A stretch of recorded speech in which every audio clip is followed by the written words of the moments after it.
মুখ্যমন্ত্রী ছিলেন, জ্যোতি বসু 23.5 বছর মুখ্যমন্ত্রী ছিলেন, তাদের পরিবারের কোনো ক্ষমতার তারা অপব্যবহার করেনি। অথচ এই মমতা বন্দ্যোপাধ্যায়, তার কি সম্পদ ছিল আর এখন তার সম্পদের পরিমাণ, তার পরিবারের সদস্যদের এত টাকা কোথা থেকে এলো?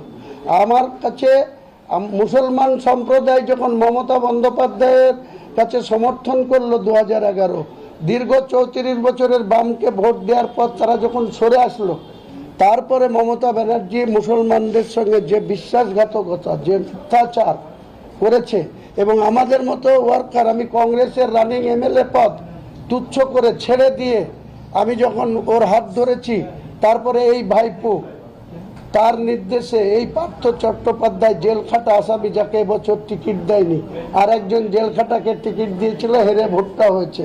আজকে বুদ্ধবাবু যেভাবে 2011-তে, এখানকেও আমি অত্যন্ত স্বাগত জানাচ্ছি, অভিনন্দন জানাচ্ছি যে বাংলার বিজেপি মানুষের যে সমর্থন পেয়েছে। আমার টার্গেট মুর্শিদাবাদ, মালদা, উত্তর দিনাজপুরের 6টা এমপি সিটে আমি আমার আমজনতা উন্নয়ন পার্টির লড়াই করব। আর বিজেপিকে অনুরোধ করব, মমতা বন্দ্যোপাধ্যায়ের যে অহংকারী অভিষেক বন্দ্যোপাধ্যায় এবং তাদের দলের যারা এমপি, ইতিমধ্যেই 29 আসার আগেই অনেক এমপি তাদের লাইন দেবে, চার্টার বিমান ধরবে, সেটা তো দেখতে পাবে সবাই। কিন্তু টার্গেট এদেরকে পার্লামেন্ট ইলেকশনে বিজেপি নেতৃত্ব যেন কোনো ছাড় না দেয়। এখান থেকে বিজেপি 30টা সিট জিততে হবে। তারা 18টা জিতেছিল 2019-এ, তারপরে নেমে এসছে 2024-এ 12। আগামী দিনে এই যে মমতা ব্যানার্জি এখন অখিলেশকে ডেকে নিয়েছে, কেজরিওয়ালকে ডেকে নিয়েছে, আর রাহুল গান্ধীর যে দ্বিচারিতা, একদিকে রাহুল গান্ধী পশ্চিমবাংলার মানুষকে 50 বছর যারা পশ্চিমবাংলার মানুষের কাছে গ্রহণযোগ্যতা হারিয়েছে, তারা একদিকে অল আউট লড়াই করার নামে যে লড়াই করেছিল, গোটা পশ্চিমবাংলার মানুষের কাছে কংগ্রেস দলের কি ভোট পার্সেন্ট, এটা আবার একবার নতুন করে প্রমাণ হলো। মুর্শিদাবাদেই 2টো খাতা খুলেছে, ফারাক্কা আর রানীনগর, সেটাও হুমায়ুন কবিরের দৌলতে। তা না হলে গোটা পশ্চিমবাংলায় কংগ্রেস খাতা খুলতে পারতো না, সিপিএমও খুলতে পারতো না। যেটা ডোমকলে খাতা খুলেছে সেটাও হুমায়ুন কবিরের দৌলতে, কারণ হুমায়ুন কবির এই সরকারের বিরুদ্ধে জেহাদ ঘোষণা করেছিল। আমাকে যে অসম্মান, অপমান মমতা ব্যানার্জি, অভিষেক ব্যানার্জি আর ফিয়াদ হাকিমরা করেছিল, তার যোগ্য জবাব পেয়েছে। আমার একটাই টার্গেট ছিল, অহংকারী মমতা ব্যানার্জিকে বাংলার মস্তক থেকে সরাতে হবে।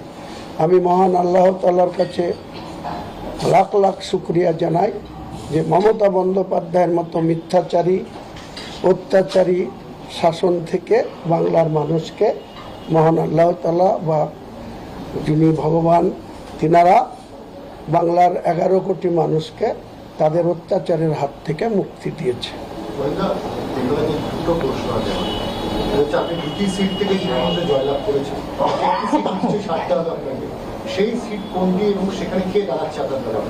আমি ইতিমধ্যে কালকে রেজিনগর সিটে আন্ডারে আমার বাড়ি থেকে 1 কিলোমিটার দূরে গঙ্গা বক্ষের ঠিক পাশে একটা বিরাট মাঠ আছে, 15 বিঘা মাঠ।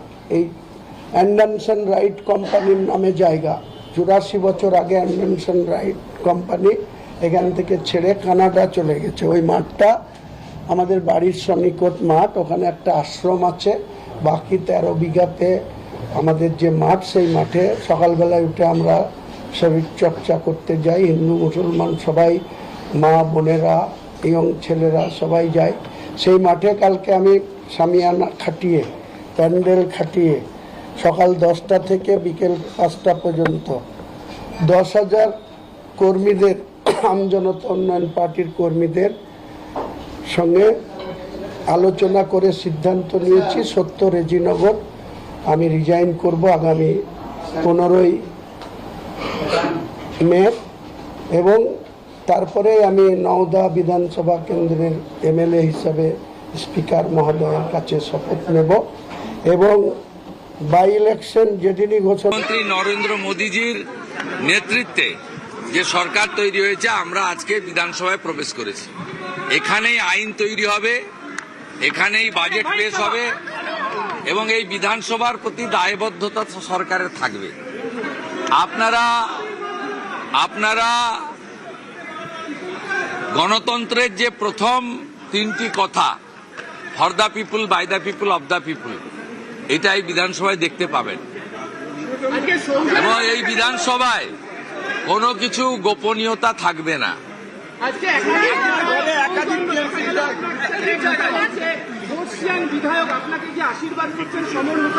না, আমাকে কি বলছে ওটা তো আমি বলবো না। ব্যক্তিগতভাবে তার রাজনৈতিক মতাদর্শে ভিন্নতা থাকতে পারে।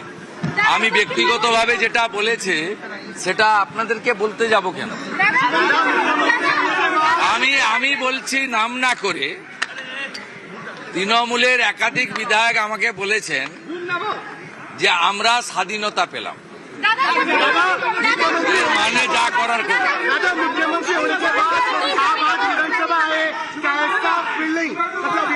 देखिए, विधानसभा का जो परंपरा है, एमएलए लोग को एमएलए के रूप में ओत लेना चाहिए। वही काम आज शुरू हुआ। अब तक 143 एमएलए आज ओत ले रहा है पूरा दिन मिलके।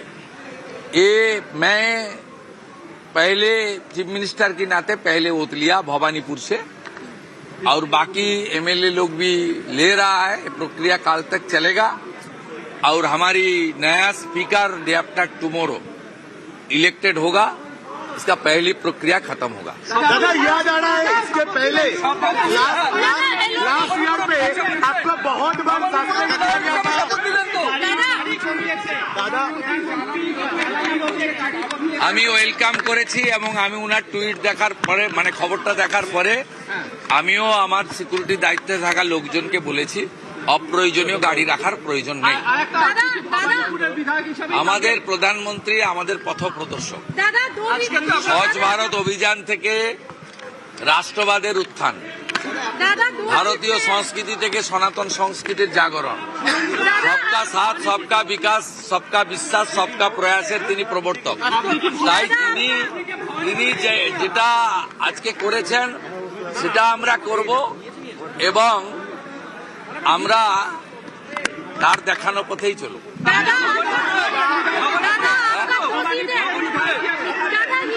আমি দু জায়গার এমএলএ হিসেবে তো শপথ নিতে পারি না।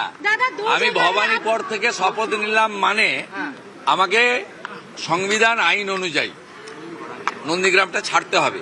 ছাড়লেও আমি নন্দীগ্রামের মানুষকে কথা দিতে পারি, 2009-এর 5ই জানুয়ারি ফিরোজা বিবি জেতানোর পর থেকে আমি এমএলএ ছিলাম না, কিন্তু আমি নন্দীগ্রামের সব দেখাশোনা করেছি। এখানেও একজন প্রতিনিধি থাকবেন বা তাকে নন্দীগ্রামের মানুষ নির্বাচিত করবে, কিন্তু নন্দীগ্রামে বিধায়কের পরিষেবা থেকে শুরু করে আমি নির্বাচন চলাকালীন যে সমস্ত উন্নয়নের প্রতিশ্রুতি দিয়েছিলাম, আমি